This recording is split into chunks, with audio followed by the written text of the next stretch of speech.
మహానులైనటువంటి pastors అందరికీ, అదేవిధంగా మన పరంజ్యోతి గారు, లక్ష్మి, సురేష్, మిగతా తమ్ముడు జార్జి, పెద్దవారు శామ్యూల్ గారు, బాబుజీ గారు, ఇంకా చాలామంది. ఒకప్పుడు నాడు ఫరో చక్రవర్తి, అక్కడ మోషే ఓ పోరాట యోధుడు, ఒక విముక్తి ప్రదాత.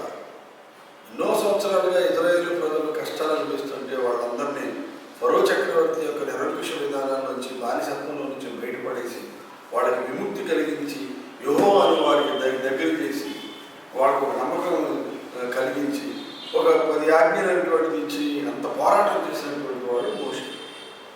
ఆ తర్వాత క్రమంలో మనం చూసాం చాలామంది. మరి దావీదు కూడా ఒక పోరాట యోధుడే, అటు గొలియాతు ఇటు దావీదు. పౌలు పోరాట యోధుడే. సో మనం క్రిస్టియానిటీని తీసుకుంటే అందరూ పోరాట యోధులే. అసలు దాని పోరాటం అనేటువంటిది అక్కడి నుంచి ప్రభువు పోరాట యోధుడే.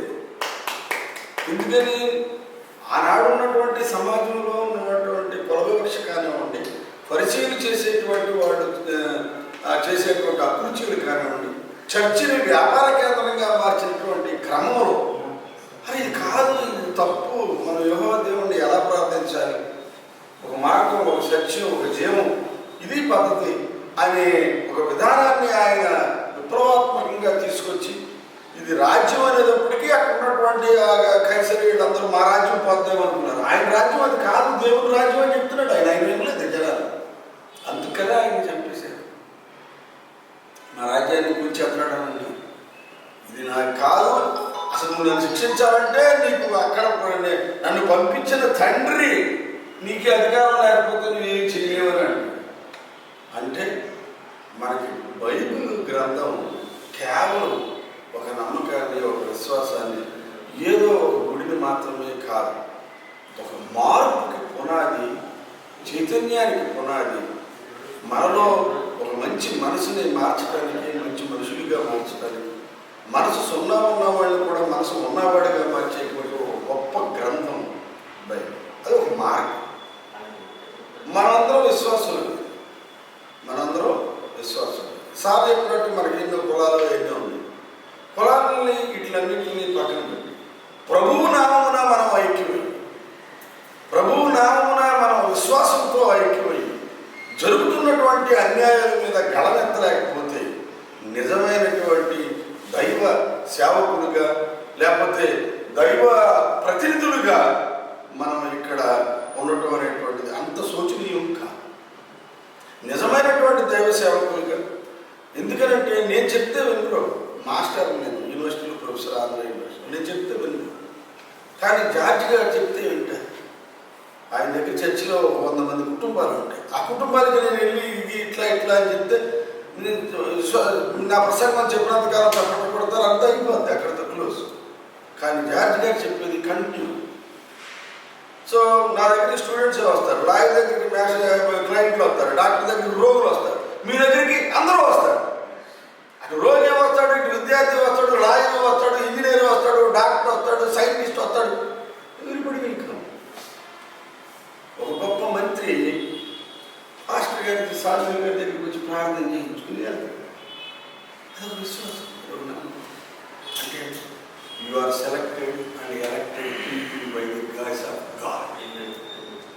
మీరు దైవ ప్రతినిధులుగా ఈ లోకంలోకి నియమించబడ్డారు. You are elected, you are selected.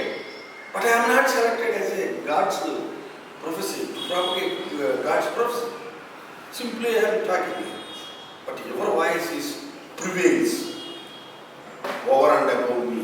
నా వాక్యం కంటే మీ వాక్యం, మీ వాక్, దైవ వాక్, అది ప్రజల మీద. అయితే మనం ఎందుకని ఇవన్నీ చేసుకోవాల్సిన ఆవశ్యకత ఉంది? ఎందుకనంటే మన విశ్వాసం మీద దాడి జరుగుతుంది, మన నమ్మకం మీద దాడి జరుగుతుంది, మన ప్రజల మీద దాడి జరుగుతుంది. ఇప్పుడు నేను ఒక కేసు ఒక పెద్ద ఆయనకి చెప్పాను. కాకినాడలో విలియమ్స్ అని ఉన్నాడు ఒక ఆయన. ఆ నాన్నగారు 30 సంవత్సరాల క్రితం చర్చి అక్కడ స్టార్ట్ చేశాడు. ఈ లోపల నెమ్మదిగా అది దినదిన అభివృద్ధి చెందింది. విశ్వాసులు పెరిగారు. ఆయనకు వచ్చినటువంటి దాన్ని బట్టి ఆయన ఇంట్లో పెద్ద హాలు, చర్చి ఎన్ని నిర్మాణం చేశాడు. చేస్తే పక్కన ఉన్నటువంటి కాపులు అందరూ బీసీని తోడు చేసుకుని ఇది గ్రామ సభలో దీన్ని రిజర్వేషన్ రాయి, ఇక్కడ చర్చ్ పెట్టండి లేదంటే అదేంటంటే మళ్ళీ ఆయన గ్రామ సభ పెట్టించి అందరితో ఒప్పించాడు. ఒప్పిస్తే ఇక్కడ డ్రైనేజ్ ప్రాబ్లం వస్తుంది, కుదరదు అన్న దానికి ఏదో కట్టాడు. ఇక్కడ ట్రాఫిక్ ఇదైపోతుందండి. అప్పుడు ఏం చేశాడు, కిందదంతా సెల్లర్ ఖాళీ చేసి ట్రాఫిక్ ఇచ్చేసి ఇంకో అంతస్తు పైన ప్రేయర్ చేసుకుంటాను, కుదరదు, సౌండ్ పెరిగిపోతుంది. ఇట్లాగా హైకోర్టులో జస్టిస్ సోమయాజులు గారి దగ్గర నుంచి నిన్న నిమ్మగడ్డ వెంకటేశ్వర్లు వచ్చే వరకు అది నడుస్తూనే ఉంది. ఒకదాని తర్వాత ఒకటి అదంతా నాకు ఇచ్చాడు కట్ట, నాకు ఎవరు తెలుసు, ఆయన చెప్తాడు అని. సార్ చూస్తే ఎంత అన్యాయం అంటే ఆయన ఏమన్నాడంటే వాళ్ళు భోజనం కూడా పెడతారు సార్ అని రాశారు. ఆయన ఏమన్నాడంటే నేను సంవత్సరానికి 2 సార్లే భోజనం పెడతాను, ఒకటి క్రిస్మస్, ఒకటి పాస్కా, తర్వాత వారానికి ఒక్కసారి ప్రేయర్ చేసుకుంటాడు, 2 సార్లు శుక్రవారం టైమింగ్స్ కూడా ఇచ్చాడు. అన్నీ ఇచ్చి అన్నీ ఒప్పుకున్న తర్వాత కలెక్టర్ కండిషన్స్ పెడితే కలెక్టర్ పెట్టిన కండిషన్స్కి అన్నీ ఒప్పుకున్నా సరే మళ్ళీ వాళ్ళు పిటిషన్ వేశారు. ఇంకా సెటిల్ అవ్వదు, ఎన్ని డబ్బులు ఇదైపోతుంది. అంటే ప్రార్థన చేసుకోవాలంటే ఎంత ఇది ఇంతకు ముందు ఉందా? లేదు. ఆయన మనం 30 సంవత్సరాల నుంచి ప్రార్థన చేసుకున్నాడు బాగా. బీజేపీ వచ్చి పిఠాపురం వారి తాలూకా అన్న తర్వాత నీకు ఎవరు కుదరట్లేదు, ఆపేస్తారు. ఇప్పుడు మనం నేర్చుకోవాల్సినటువంటి ఆవశ్యకత, సిద్ధపడిన కన్నీళ్ళలాగా మనం తయారవలసినటువంటి ఆవశ్యకత ఉంది. లేకపోతే మన ఉనికి అంటే ఏముంది? ప్రభు నామమున మనం జీవిస్తున్నాము, ప్రభు నామమున మనం బ్రతుకుతున్నాము, ప్రభు నామమున మందిరాలు పెట్టుకుంటున్నాం. అయ్యే అస్తిత్వం కోల్పోతే ఇంకా మనకేముంటుంది? నిజమైనటువంటి ప్రభు ప్రతినిధులుగా మనం నిలబడాలని అంటే ఖచ్చితంగా మన స్వరాన్ని వినిపించాలి. ఆ స్వరాన్ని మరింత బలంగా వినిపించడానికి ఒక వేదిక ఉంది. ఆ వేదికే ఆల్ ఇండియా బహుజన సమాజ్. అది బహిరంగంగా బయటకు వస్తుంది. మీరు సిద్ధాంతపరంగా మాకు సపోర్ట్ ఇవ్వండి, మీకు మేము సపోర్ట్ ఇస్తాం. ఇప్పుడు ఆర్ఎస్ఎస్ బీజేపీ సార్ చెప్పారు, ఆర్ఎస్ఎస్ బీజేపీ, ఆర్ఎస్ఎస్ పార్టీ కాదు, అదొక సంస్థ. Christian coordination is not a political party, అదొక సంస్థ. ఆ సంస్థ వెనకాల ఉంటుంది. ఏబిఎస్పికి కావాల్సినటువంటి అంశాలని అది అందిస్తూ ఉంటుంది. ఇది ముందుకెళ్తూ ఉంటుంది. ఈ రోజున ఆవశ్యకత వచ్చేసింది. ఎందుకంటే ఒకవైపు రాజ్యాంగాన్ని మనం కాపాడుకోవాల్సినటువంటి ఆవశ్యకత. సార్ చెప్పినట్టుగా 25 ఆర్టికల్, 26 ఆర్టికల్ 19 మనకి మనం పాట పాడుకోవాలనుకున్న దైవ సేవకుడు వాక్యం చెప్పాలంటే, వాక్య పరిచయం చేయాలంటే freedom of speech, freedom of expression, article 19.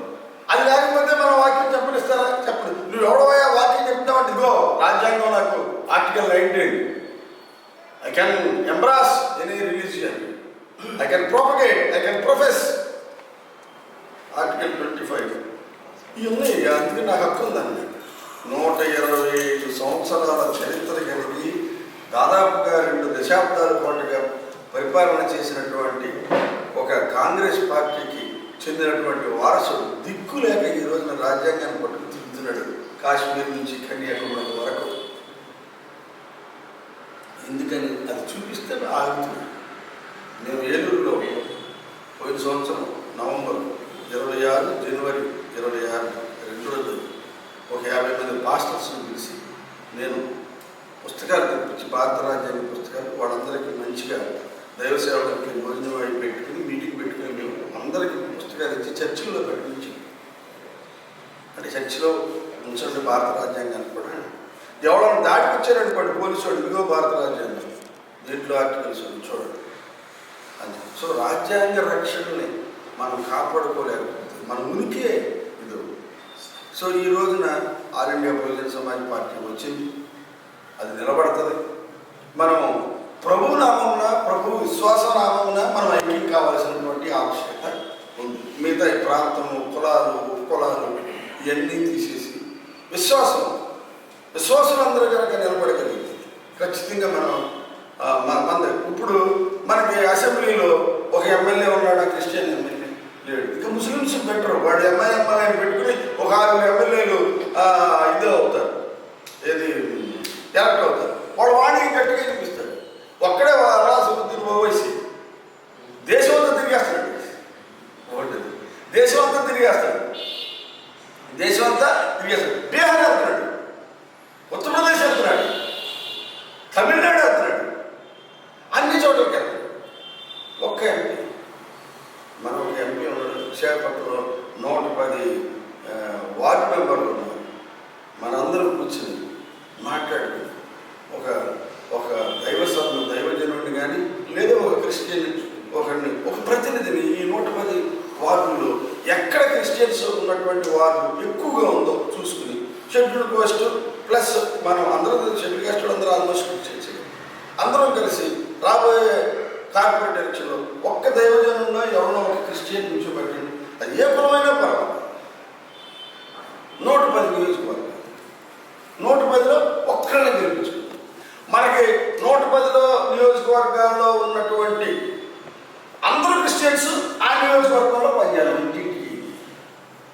అంటే ఎన్ని చర్చిలు, ఎంతమంది పాస్టర్లు, ఎంతమంది దైవజనులు ఒక్క మెంబర్ని పంపుకోగలిగితే దానికి ఏఐబిఎస్పి అన్ని రకాలుగా సహాయ సహకారాలు అందించి ఇక్కడి నుంచే ప్రారంభం కావాలని విశాఖపట్నం ఇచ్చారు. అలా కనుక చేయగలిగింది. అరే విశాఖపట్నంలో దైవజనులు అందరూ కలిసి ఒక క్రిస్టియన్ని పంపించుకోగలిగారు. దానికి ఏఐబిఎస్పి ఉండి పునాదిగా ఉండి వాళ్ళు దానికి సహాయ సహకారాలు అందించి విజయానికి తోడ్పాటు చేశారు అని అంటే మిగతా చోట్ల కూడా అట్లాగే వెళ్ళగలిగితే మనం ఒక ఎమ్మెల్యేని పంపించుకోగలిగితే అది ఇప్పుడు కదా మన వాడిని వినిపిస్తారు. అసలు ఎక్కడుంది మనకి అసలు రిప్రజెంటేషన్ ఏది? 3% ఉన్న కమ్మవాడు సీఎం అయినప్పుడు మనం ఇంతమంది ఉండి ఒక్కరి ఎమ్మెల్యేని మనం పంపించుకోలేకపోతే, ఒక ఎమ్మెల్సీని మనం పంపించుకోలేకపోతే, చదువుకున్న వాళ్ళందరూ మనమే గ్రాడ్యుయేట్స్. గ్రాడ్యుయేట్ ఎలక్షన్స్లో మన ఎమ్మెల్సీ ఉండడు. టీచర్స్ అందరూ ఎస్సీ ఎస్టీలే ఉంటారు, క్రిస్టియన్సే ఉంటారు టీచర్స్ అందరూ, ఎలిమెంటరీ స్కూల్ టీచర్స్. కానీ ఒక ఎమ్మెల్సీ కూడా గ్రాడ్యుయేట్ ఎమ్మెల్సీ ఉండదు, టీచర్ ఎమ్మెల్సీ కూడా. సో ఏం లేదు, ఇది విశ్వాసాన్ని అనుసరించి దేవుని నామమున త్రిపుల్-సిని కనుక మనం బలోపేతం చేసుకోగలిగితే, రాజ్కుమార్ గారికి ఒక సమస్య ఉంది. ఆ నాగనపూడిలో వాళ్ళందరూ దాడి చేస్తున్నారు. మొత్తం క్రిస్టియన్స్ అందరూ ఇలా కూర్చున్నాం. మామూలు ఏం అక్కర్లేదు, బైబిల్ పట్టుకుని ప్రార్థన చేస్తూ ఉంటాం. అంతే ఒక 100 మంది 200 మంది కూర్చుంటాం, నల్ల చొక్కాలు వేసుకుంటాం, లేదు మోకాళ్ళ మీద ప్రార్థన చేస్తాం. 200 మంది 300 మంది ఆ విధంగా కనుక మనం చేసుకోగలిగితే, ఎక్కడ సమస్య ఉంటే అక్కడ మనం వెళ్ళి చేసుకోగలిగితే బాగుంటుంది. దానికి ఏఐబిఎస్పి మీరు పాస్టర్స్ అందరూ ఇలా కూర్చున్నారు అనుకోండి, వెనకాల ఏఐబిఎస్ ప్రెసిడెంట్ సెక్రటరీలు 100 మంది కార్యకర్తలు మీ అంతా వస్తారు. ఈ విధంగా మనం క్రిస్టియన్ కోఆర్డినేషన్ కౌన్సిల్ ఏఐబిఎస్పికి వెన్నుదన్నుగా వెనుముక కనుక ఉంటే ఖచ్చితంగా మనం రాబోయే కాలంలో ఆనాడు మోషే ప్రభు చక్రవర్తుల నుంచి పొందినటువంటి దాస్య విముక్తి ఈ రోజున మోడీ లాంటి నిరంకుశత్వంలో నుంచి మనం బయటపడడానికి దైవజనులే వారి ప్రార్థనలు, వాళ్ళ విశ్వాసం, వాళ్ళ కృషి ఉంటే తప్ప మాకు విజయం రాదు. ఇది కేవలం ఏదో బోర్డులాగా మిగిలిపోతుంది. మీ సహాయ సహకారాలు, మీ ప్రార్థనలు, మీ బ్లెస్సింగ్స్ లేకపోతే మేము ముందుకు వెళ్ళలేమని మీ అందరికీ చేతులెత్తి జోడించి నమస్కరించి మా కోసం ప్రార్థన చేయండి. బహుజన పార్టీ కోసం ప్రార్థన చేయండి. ఇది ముందుకెళ్ళాలని ప్రార్థన చేయండి. దైవజనుల మీద దాడులు జరుగుతున్నాయి, వాటి కోసం ప్రార్థన చేయండి. చర్చిల మీద దాడులు జరుగుతున్నాయి, వాటి కోసం ప్రార్థన చేయండి. ఈ దేశంలో ఉన్నటువంటి 85% ప్రజల విముక్తి కోసం ప్రార్థన చేసి ప్రభువు నామమున అక్కడ నిజంగా ఇప్పుడంటే రాహుల్ గాంధీ మాట్లాడలేకపోతే, ఎందుకంటే రేపొద్దున మళ్ళీ హిందూ అని అన్నారు కదా. ఈ క్రిస్టియన్ అని మాట్లాడితే ఈ కేవలం ఈ సెక్షన్ కోసం మనం మాట్లాడితే ఈ సెక్షన్ పోతుందని భయపడి మాట్లాడట్లేదు కదా. అంతకుముందు దగ్గరగా వచ్చారు, దగ్గరగా వచ్చారు. ఆ సీతారాం కేసరి ఆడ ఉన్నప్పుడు ఎల్లూరు కూడా మీటింగ్ పెట్టారు, అప్పుడు వచ్చారు. కానీ మళ్ళీ వెనక్కి వెళ్ళిపోయింది దళితకరిస్తున్న సమస్య.